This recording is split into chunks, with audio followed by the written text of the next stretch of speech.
আপনি কি জানেন ফ্রান্সের জুলাই বিপ্লবের প্রভাব ভারতেও পড়েছিল?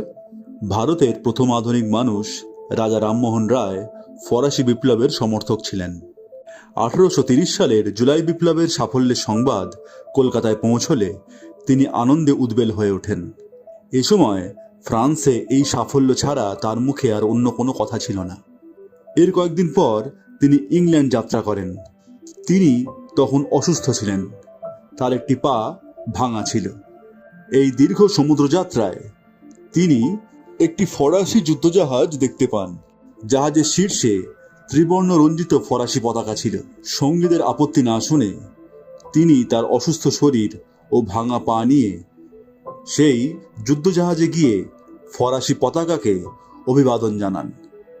ভিডিওটি ভালো লাগলে লাইক ও শেয়ার করুন, আর এই রকম ইনফরমেটিভ ভিডিওর জন্য চ্যানেলটিকে অবশ্যই সাবস্ক্রাইব করবেন। নমস্কার।